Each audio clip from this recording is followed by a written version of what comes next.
Hello viewers, welcome to my YouTube channel quick English in Bengali. তো আজকের এই ভিডিওতে আমি তোমাদের সাথে শেয়ার করব প্রেজেন্ট ইনডেফিনিট টেন্স বা সিম্পল প্রেজেন্ট টেন্স। এর আগের ভিডিওতে টেন্স কি, টেন্স কয় প্রকার, কি কি সেটার সম্বন্ধে একটা ধারণা আমি তোমাদের দিয়েছিলাম। আজকের এই ভিডিওতে সিম্পল প্রেজেন্ট টেন্স বা যেটার আরেক নাম হচ্ছে প্রেজেন্ট ইনডেফিনিট টেন্স সম্বন্ধে ডিটেলসে আলোচনা করব। শুধুমাত্র সেন্টেন্সের গঠন নয়, ট্রান্সলেশন আমি তোমাদের করে দেখাবো। নেগেটিভ বলো, অ্যাসার্টিভ বলো, অ্যাফার্মেটিভ বা WH ওয়ার্ড দিয়ে কীভাবে তোমরা সিম্পল প্রেজেন্ট টেন্সের বুঝতে পারবে বা আইডেন্টিফাই করবে যেটা সিম্পল প্রেজেন্ট টেন্সে রয়েছে সেটাও বলবো বিস্তারিতভাবে।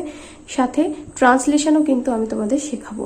তাই ভিডিওটাকে পুরোটা দেখো। যারা টেন্স শিখতে চাইছো ভিডিওটাকে কিন্তু একটুখানিও স্কিপ করলে চলবে না, পুরোটা দেখতে হবে। এবং ভিডিওটা দেখার পর যদি মনে হয় যে হ্যাঁ এই ভিডিও থেকে কিছু শিখতে পারলাম, দেন অবশ্যই করে ভিডিওটা পারলে বন্ধুদের সাথে শেয়ার করো। আর আমার চ্যানেলকে অবশ্যই করে সাবস্ক্রাইব করে পাশে থাকা বেল আইকনটা অন করে অল নোটিফিকেশন সিলেক্ট করে রেখো, যাতে আমার ভিডিও নোটিফিকেশন তোমরা সবসময় পেয়ে যাও। তো দেখো, নামের মধ্যে কিন্তু টেন্সের যে গঠন বা টেন্সের যে কাজ সেটাও লুকিয়ে রয়েছে। প্রেজেন্ট ইনডেফিনিট বা সিম্পল প্রেজেন্ট টেন্স, এখানে সিম্পল কথাটায় আসি। সিম্পল মানে আমরা কি বুঝি? সিম্পল মানে হচ্ছে সাধারণ, সাধারণ বর্তমান কাল, সাধারণ বর্তমান কাল। দেখো, নামের মধ্যে রয়েছে সাধারণ বর্তমান কাল। তার মানে এটার আমরা যদি ডেফিনিশন বলতে যাই বা সংজ্ঞা বলতে চাই তাহলে কিরমভাবে বলবো? বর্তমানকালে কোনো কাজ সাধারণভাবে ঘটে বা ঘটেছে বোঝালে সেক্ষেত্রে আমরা প্রেজেন্ট ইনডেফিনিট বা সিম্পল প্রেজেন্ট টেন্স ব্যবহার করব। তাহলে এখানে নামের মধ্যেই লুকিয়ে আছে টেন্সের কাজ। বললাম সিম্পল প্রেজেন্ট টেন্স মানে টেন্সটার কাজটা কি হবে? একদম সাধারণভাবে কোনো কিছু যেটা ঘটে সেটার জন্য কি হবে? সিম্পল প্রেজেন্ট টেন্স ব্যবহার করা হবে। সিম্পল প্রেজেন্ট টেন্স, আবারও বলছি, বর্তমানকালে যে কাজ সাধারণভাবে ঘটে তার ক্ষেত্রে আমরা কি ব্যবহার করব? সিম্পল প্রেজেন্ট টেন্স ব্যবহার করব। যেমন আমি যাই, আমি খাই, আমি ঘুমাই, আমি স্কুলে যাই, আমি স্নান করি না, এরকম। বা আমি পড়াশোনা করি, আমি হোমওয়ার্ক করি না। এই কাজগুলো, যে কাজগুলো বর্তমানকালে সাধারণভাবে ঘটে সেগুলোর ক্ষেত্রে আমরা সিম্পল প্রেজেন্ট টেন্স ব্যবহার করি। তো সেন্টেন্সের গঠন আমি প্রত্যেকটা স্টুডেন্টকেই বলবো যে তোমাদের সেন্টেন্সের গঠন অবশ্যই করে জানতে হবে। সিম্পল প্রেজেন্ট টেন্সের সেন্টেন্সের গঠন কি? প্রথমে কি আসবে? সাবজেক্ট, অর্থাৎ সেন্টেন্সের যে কাজটা করছে কর্তা সে আসবে। তারপর কি করতে হবে? মেইন ভার্বের সাথে এস বা ইএস যোগ করতে হবে। যে মূল ক্রিয়া থাকবে তার সাথে এস বা ইএস যোগ করতে হবে।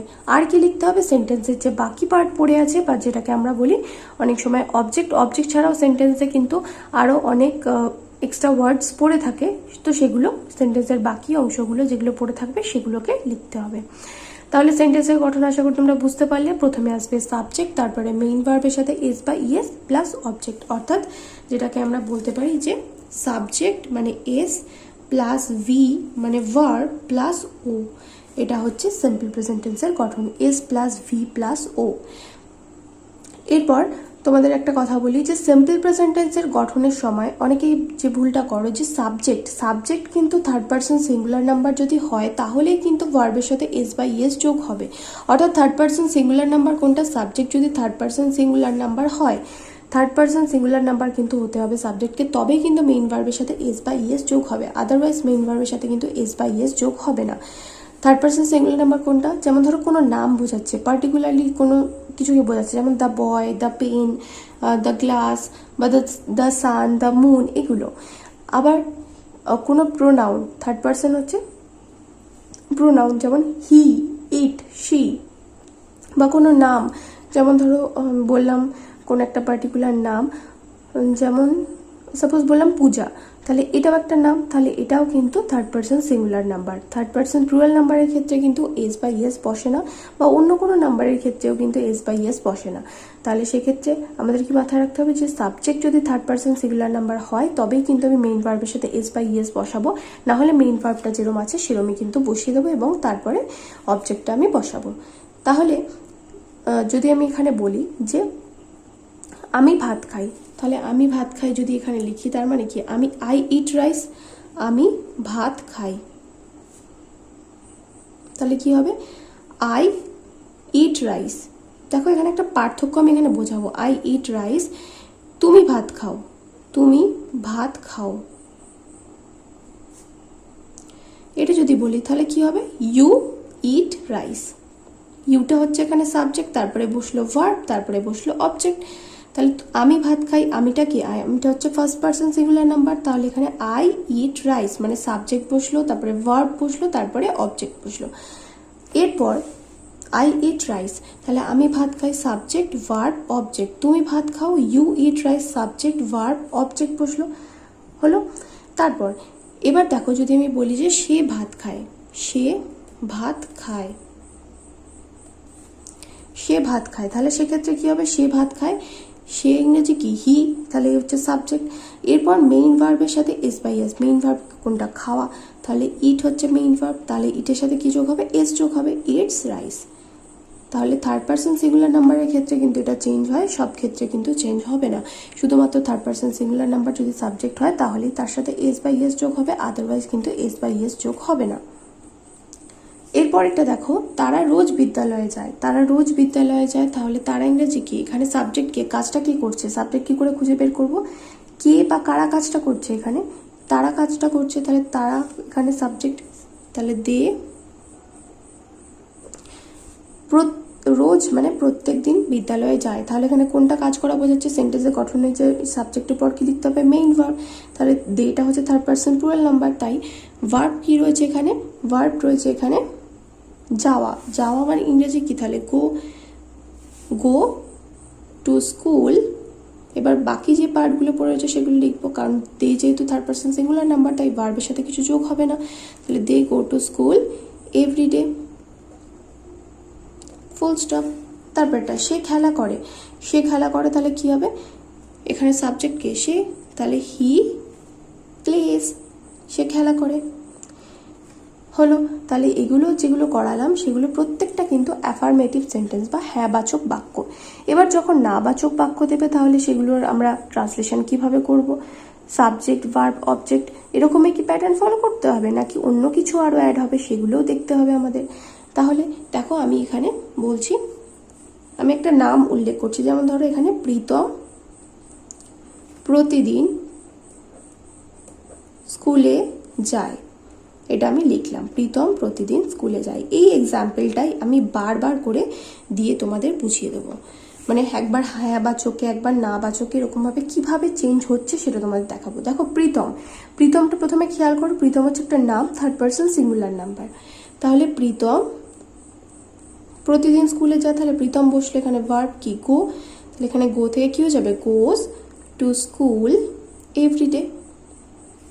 একদমই সহজ এক্সাম্পল আমি এর জন্য এখানে নিয়েছি যাতে সবাই বুঝতে পারো, ক্লাস 5 থেকে ক্লাস 11 অবধি যারা রয়েছে বা 12 অবধি যারা রয়েছে তারা প্রত্যেকে যাতে বুঝতে পারো, টেন্স ইয়ার যাতে কোনো ডাউট তোমাদের না থাকে। প্রীতম প্রতিদিন স্কুলে যায়, তাহলে Pritam goes to school everyday, হলো। এরপর আমি যদি এটাকে না বোধক করতে চাই তাহলে নাবাচক হলে কি হবে, প্রীতম প্রতিদিন স্কুলে যায় না, তাহলে সেটা লিখবো প্রীতম প্রতিদিন স্কুলে যায় না, প্রীতম প্রতিদিন স্কুলে যায় না, স্কুলে যায় না, তাহলে প্রীতম প্রতিদিন স্কুলে যায় না। এটা যখন লিখবো তখন এখানে দেখো না বাচক হয়ে গেল, যেহেতু এটা না বোধক হয়ে গেল তার জন্য আমাদের কি করতে হবে, প্রীতম তো সাবজেক্ট তো লিখবই, প্রীতম লিখলাম প্রীতম। এরপর দেখো যে ভার্বটা রয়েছে, ভার্বটা কি, ভার্বটা হচ্ছে গো ভার্ব, যেহেতু না বোধক বাক্য তার জন্য এখানে কি আসবে, একটা ডু আসবে, ঠিক আছে। যেহেতু নাবোধক বাক্য, যদি নাবোধক থাকে সিম্পল প্রেজেন্ট টেন্সের ক্ষেত্রে কি করতে হবে, একটা ডু আনতে হবে। এবার সাবজেক্ট অনুযায়ী, সাবজেক্ট দেখো এখানে প্রীতম রয়েছে, তাহলে এখানে কি বসবে, ডু এর সাথে ইএস যোগ হয়ে যাবে, ডাজ হয়ে যাবে, এই যে মেইন ভার্বের সাথে এস বাই এস যোগ হচ্ছিল সেটা চলে আসবে ডু বা ডাজের সাথে, বুঝতে পেরেছো। তাহলে প্রীতম ডাজ, এবার এখানে নাবোধক যেহেতু নট হবে তাহলে নট গো টু স্কুল, এবার এখানে গো এর সাথে কিন্তু এস বাই এস যোগ হবে না কারণ ডু এর সাথে তো হয়ে গেছে, তাহলে go to school every day, full stop. Pritam does not go to school every day মানে প্রীতম প্রতিদিন স্কুলে যায় না।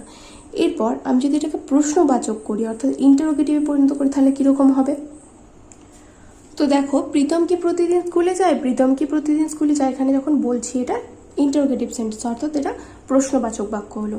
তাহলে প্রশ্নবোধকের ক্ষেত্রে কি করতে হবে, ডু বা ডাজ তো এখানেও আসবে, সাবজেক্ট অনুযায়ী ডু বা ডাজ আসবে। তাহলে সাবজেক্টটা এখানে কি, সাবজেক্ট হচ্ছে প্রীতম, আর এটা প্রশ্নবোধক বাক্য। প্রীতম কি প্রতিদিন স্কুলে যায়, এটা হচ্ছে ইয়েস নো কোশ্চেন, এগুলো কিন্তু WH কোশ্চেন নয়। এই প্রশ্নের উত্তর আমরা হ্যাঁ বা নাতে দিতে পারি, তাই এগুলোকে বলা হয় ইয়েস নো কোশ্চেন।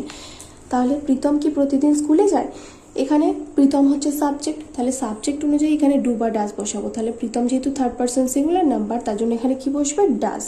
তারপরে লিখবো কি, Pritam, does Pritam go to school everyday, go to school everyday, জিজ্ঞাসা চিহ্ন। তারপরটা, প্রীতম কি প্রতিদিন স্কুলে যায় না, এরপর দেখো প্রশ্নবাচক সাথে না বোধক রয়েছে দুটোই।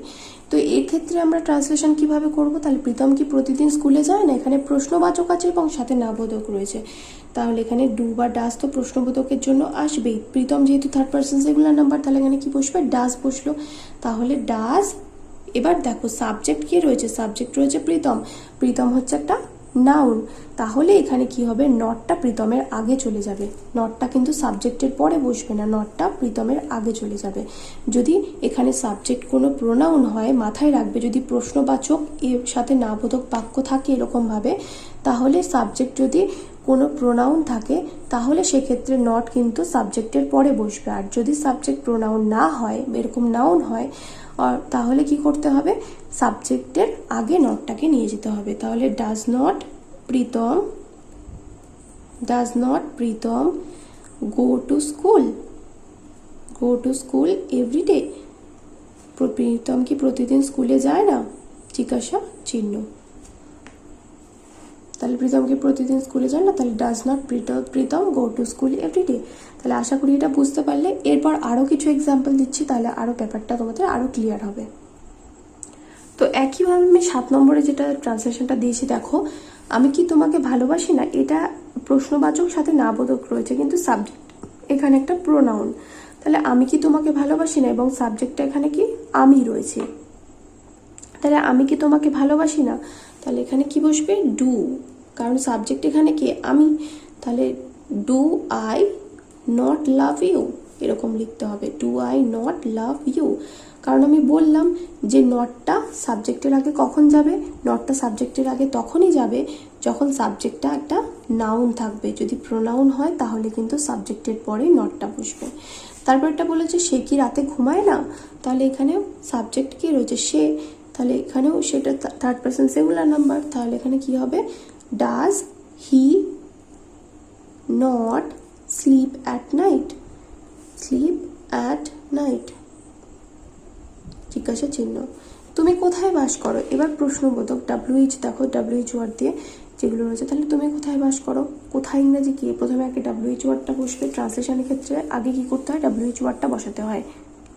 তাহলে এখানে কি বসবে, কোথায় ইংরেজি কি, ওয়্যার, তাহলে এখানে জিজ্ঞাসা করছে তুমি কোথায় বাস করো, তাহলে where do you live, subject অনুযায়ী এখানে ডু বসলো, কারণ সাবজেক্টটা কি, সেকেন্ড পার্সন সিঙ্গুলার নাম্বার। তাহলে কে যায়, এরপর যদি এরকম দেখে কে যায়, তাহলে হু গোজ। তারপর এটা, আমাদের গ্রামে একটি পুকুর আছে, এইরকম টাইপের ট্রান্সলেশন থাকলে কিভাবে করবে, তাহলে দেয়ার দিয়ে করতে হবে, এখানে there is a pond in our village.